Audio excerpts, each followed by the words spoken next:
earlier this week, reports revealed that cocaine was found inside the White House.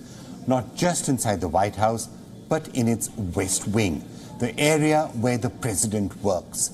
The West Wing has the Oval Office, the Situation Room, and other important offices. It is the center of American power. How did someone manage to get cocaine into the West Wing? And who is that someone? Reports say that the white powder was found in a storage space that is used by White House staff and by guests to mostly store their phones. Somebody put cocaine there. Who found the white powder?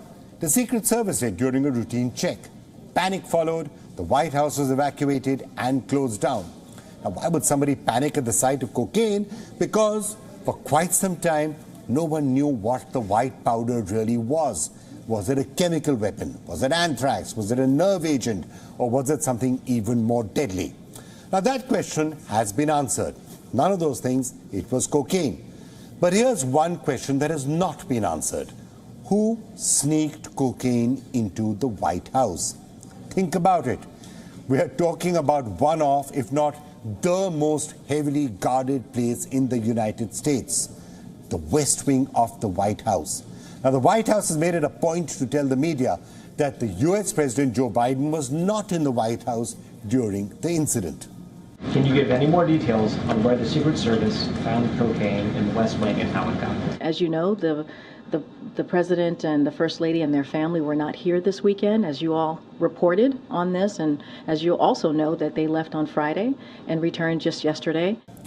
And that wording is important because it's not only President Joe Biden, but also the First Lady and the President's son, Hunter Biden, who, of course, has a well-documented history with cocaine and which promptly became a major media furor in the United States, with a lot of people referring to that particular history. But the White House clearly is coming out with its own statements and is banking on that plausible deniability. But clearly, the entire story, the entire episode, is also a running commentary on America's ongoing drug problem, on the growing addiction and desperation that is forcing people to risk multi-layer security and get drugs into places like the White House. Now, some would say that the state also bears some of the responsibility for what is happening, and there's been a lot of debate about some of the changes that have been made to drug law in the past few years. In the last few years, for example, several American states have legalized recreation marijuana. From New York and California to Illinois and DC, anyone who's 21 years old or older can now buy marijuana. In some cities like New York, marijuana can be consumed in public places where smoking is allowed. DC permits pot in personal spaces. Now, we understand that cocaine isn't marijuana, and there's been a lot of debate and lots of statistics to show that legalizing marijuana or liberalizing the use of marijuana may not, and some would argue, should not have any impact on the consumption of hard drugs such as cocaine. But all of this clearly highlights America's drug problem, which doesn't look as if it's going away anywhere soon. Let me read out what the U.S. National Center for Drug Abuse Statistics, or NCDAS, says. 19.4% of Americans have used illegal substances at least once. Out of the 280 million aged 12 or older, 31.9 million are drug users. According to the Center for Disease Control and Prevention, or CDC, opioids are the primary driver of the spike in drug-related deaths. Between April 2020 and April 2021, 75,000 Americans died from opium overdose or other related substances to opium. The other numbers too are from 2021. Rest assured, the situation has only become worse during the pandemic. But to what end? More and more states are now legalizing recreation marijuana. Some are citing the economy and the need for cannabis revenue. Then you have New York citing equity. While legalizing recreation marijuana, the state said it would reinvest millions of dollars of tax revenues from cannabis in minority communities that have been ravaged by the war on drugs.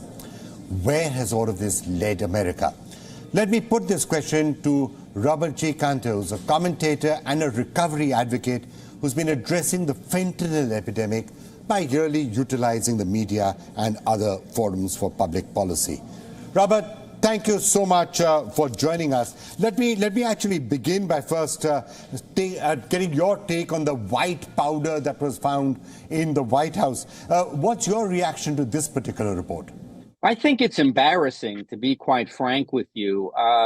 I would liken it to going through security at an airport, where you're already in the airport and then you put your bags through the scanner and they discover, let's say, drugs. And so the question has to be, so they found it at an entry point, the West Wing entry point of the White House, where, let's say, visitors will store their belongings before they go in. And so I think the embarrassing part is, why are they allowed to get so close to the White House with those drugs? I think it's embarrassing, but I don't think it's anything more than someone bringing recreational drugs with them. So let me now turn to that broader question of where the U.S. is on the war on drugs. I mean, look, it used to be cocaine, it used to be heroin, it used to be, poppy derivatives. There's a lot of discussion over marijuana. Now, of course, the focus seems to be fentanyl, which is where you have done a lot of your work. How do you see the war of drugs progressing? Is the U.S. any way closer to winning it? No, I don't think we are closer to winning it. I have an opinion. I live and breathe the fentanyl epidemic every day. I'm in recovery from substance use disorder. My daughter is. In fact, today she's celebrating 5 years of sobriety, and she's doing fantastic. But she had an issue with her drugs, 5.5 years ago. The simple question we have to ask is, why does it keep getting worse? Like, there seems to be missing pieces that the public don't know.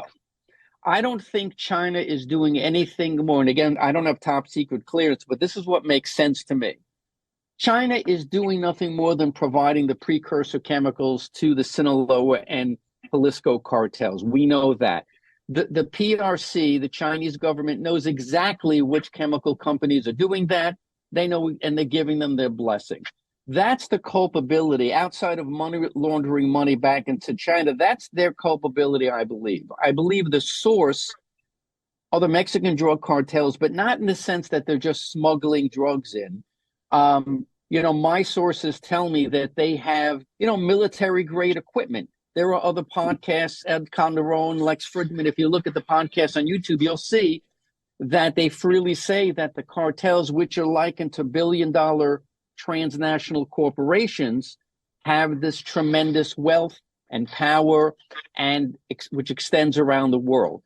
So the question so my point is, in this political and military climate, I actually don't think it's a solvable problem right now. So the question of the war on drugs is not something that's been hidden in the shadows anymore. I mean, every single person by now has probably been watching Narcos and aware of the Sinaloa cartel, aware of what's been happening in Medellin. They're aware of the war on drugs. Makes it even more perplexing, because decades later, this is nothing new. It's been something which has been going on for 30 years or 40 years. No solution is being found. Or is no solution being found because there's just too much money involved? Right. If you look back, there have been instances where the Bureau of Alcohol, and this is fact, there have been programs on the BBC about this. The United States Bureau of Alcohol, Tobacco, and Firearms actually allowed the sales of weapons to one of the cartels so that they could wipe out the other cartels. This is a fact.